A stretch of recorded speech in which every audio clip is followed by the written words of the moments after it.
विधायक हमारे गार्जियन नमस्कार, मैं भाव्या, आप देख रहे हैं और हमको लगता है कि 15 साल से रिजॉर्ट के बाहर 24 घंटा महत्व 7 into 24 आवर्स दिल्ली से अगर पूरे विधानसभा में आजसू पार्टी में ज्वाइनिंग कर रहे हैं, क्योंकि आजसू पार्टी एक ऐसी पार्टी है, नौजवानों की पार्टी है, नौजवानों को साथ देने वाली पार्टी है। आज मेरे साथ बड़ी विधानसभा से बहुत सारे नौजवान भी आए हैं कि आज आदरणीय सुदेश कुमार महतो जी का साथ हम लोग देखेंगे कि कैसे उनका भाषण क्या होता है, उस सुनने के लिए लगभग 200 नौजवान आए हुए हैं।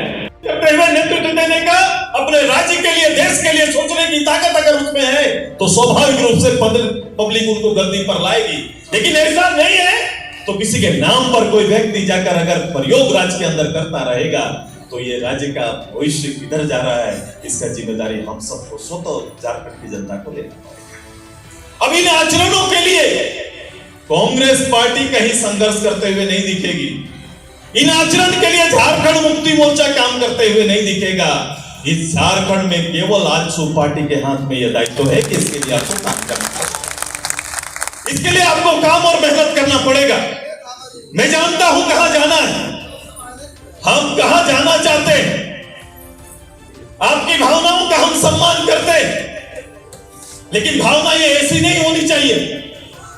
भावनाओं के लिए जिस दिन गवर्नमेंट बने, जिस दिन सरकार आए, जिस दिन आपका नेतृत्व आए, उस दिन झारखंड के एक एक गरीब गुरुआ के मन में खुशी होनी चाहिए, बोध होना चाहिए कि मेरी सरकार है, मेरा नेतृत्व काम कर रहा है। ये वातावरण बनाने की जरूरत है। तो बढ़ बैठने की तैयारी मात्र ही है कि जितना आप मेहनत करेंगे सरकार के पांव उतने उखड़ेंगे। ये पकड़ के उन्हें जितना मेहनत आप जमीन में करेंगे ये स्वतः निकलते जाएंगे। इनके पांव जो गड़े हुए हैं ना इन सारी रचनाओं में, वो स्वतः हट जाएंगे। इसीलिए आप सभी को मेहनत करना है। खड़ा हो गए सभी लोग। इनकलाब जिंदाबाद, इनकलाब जिंदाबाद, आजसू पार्टी जिंदाबाद, आजसू पार्टी जिंदाबाद, आजसू पार्टी जिंदाबाद। हृदय स्थली हजारीबाग में आज पार्टी के इस लोकसभा स्तरीय कार्यक्रम में आज आने वाले समय पार्टी के कार्यक्रमों को राज्य सरकार की ओर से मिल रही जनता को चुनौतियों का नेतृत्व करने के लिए आने वाले समय में इन चुनौतियों का सामना करना, लोगों को एकत्रित करना, भावनाओं से खेलने वालों के खिलाफ में, इस राज्य के तरक्की के पथ पर बाधक लोगों के खिलाफ में एक गोलबंद होकर इनकलाब करने के लिए और उसका आह्वान करने के लिए आज यहाँ पर आए। झारखंड में आपने कहा कि जमीन की काफ़ी लूट खसोट हो रही है। मैंने कहा नहीं, ये हकीकत है कि आज के दिन में खान संपदा और ज़मीन जो सबसे बड़ा लोगों के लिए, आम लोगों के लिए जो हम लोग कहते हैं कि माता के समान ज़मीन, जो अपना नहीं बाप दादा की जो शक्ति है, उसका कहीं ना कहीं सरकारी केवल भूल बहाना बनाकर लोगों का दोहन किया जा रहा है। हर पंचायत में, हर गांव में, हर जमींदार से पूछिए कि उनके ज़मीन के साथ सरकारी पदाधिकारी खेल रहे हैं। सर विधानसभा की क्या वो संज्ञान नहीं ले रही है, किसी भी ब्लॉक में या जिले में कहीं भी नजर नहीं आ रही है। आप विपक्ष में हैं, मैं निश्चित रूप से इस साल इसी बातों पर चर्चा करने के, मैंने अपने संबोधन में इसी को कहा कि लोगों के सरकारी पदाधिकारी के इस अराजकता के खिलाफ में हल्ला बोल कार्यक्रम पंचायत स्तर पर, ब्लॉक स्तर पर चलना चाहिए। किसी पदाधिकारियों को इतना दुस्साहस होने नहीं देना चाहिए, बेलगाम नहीं होने देना। सरकार ने अपना दायित्व बंद कर दिया तो पब्लिक को और पब्लिक के नेतृत्वकर्ताओं को अपना दायित्व का बोध होना चाहिए और उसके खिलाफ में हल्ला बोल करना चाहिए। सर झारखंड में विधानसभा की क्या रणनीति होगी आज? विधानसभा बहस का जगह रहा नहीं। आपने जितने बड़े एजेंडा पर माननीय मुख्यमंत्री बोलते हैं, 1932 जैसे विषय पर मुख्यमंत्री जी ने विधानसभा में बहस नहीं कराया, ना उन्होंने उसके पक्ष और उसका तर्क रखा, ना किसी साथी को, किसी दल को इसमें पक्ष रखने दिया। इसलिए विधानसभा सरकार ने विधानसभा में अपने केवल विधानसभा के प्रक्रियाओं को पूरा करने का केवल काम किया जा रहा है। मैं अब ये बोल रहा हूँ ये दर्द के साथ, ऐसा होना ना चाहिए।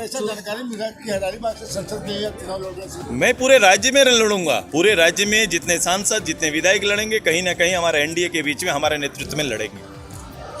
हजारीबाग में आपके जो है भाजपा से गठबंधन है और हजारीबाग में आप क्या आजसू चुनाव लड़ेगी? ये आएगा, ये भी बैठक होनी है, ये भी एक उसके लिए एक पटल होगा जहां पर इसकी चर्चा चलेगी।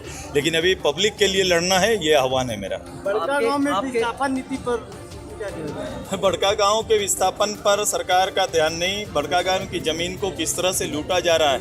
वहाँ के कान संपदा जो वहाँ के जीवन स्तर को बदल सकते थे, उनको लाठी और केस मुकदमा देकर किस तरह से जो वहाँ पर लोग आए हैं, बाहर से जो लोग आए हैं, जो वहाँ के खासकर जो लोग वहाँ पर माइनिंग का काम कर रहे हैं, वो कहीं ना कहीं लोगों के साथ दोहन कर रहे हैं और मौलिक अधिकार जो मिलना चाहिए वहाँ के लोगों को, उसके खिलाफत काम कर सर, रहे हैं। मंच से अभी एनडीए गठबंधन से विवादित भाषण दिया गया है। ये विवादित नहीं होता है, ये आलोचना कभी कभी को हमेशा विवाद की तरह नहीं देखना चाहिए।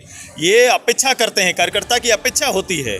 मैं अगर पूरे प्रदेश में एक पार्टी का नेतृत्व कर रहा हूँ, मैं अगर दल के रूप में समर्थन दे रहा हूँ, या उनके कार्यकर्ता भी हमसे अपेक्षा करते हैं, तो ये अपेक्षा पर उनका जो अपना बयान दिए हैं वो अपेक्षा पर दिए हैं। और मैं आऊँगा और अपनी बात ना बोले तो कब बोलेंगे और कहाँ बोलेंगे? तो जैन सेना पर लगाए गए आरोप को किस आधार कोई पर आप कहते हैं? आरोप नहीं, ये हम तक पहुंचाया गया सूचना है, आरोप नहीं। अगर उनको ये खल रहा है कि वो एक पदाधिकारी के रूप में एनडीए गठबंधन के लोकसभा में वोट दिलाने का काम किया था, तो मात्र उसका जिम्मेदारी ये नहीं कि वोट दिलाना, बल्कि उन लोगों की सेवा भी दायित्व है। और कहीं ना कहीं प्रतिनिधि के माध्यम से इस चीज़ का भरोसा वो चाहते हैं।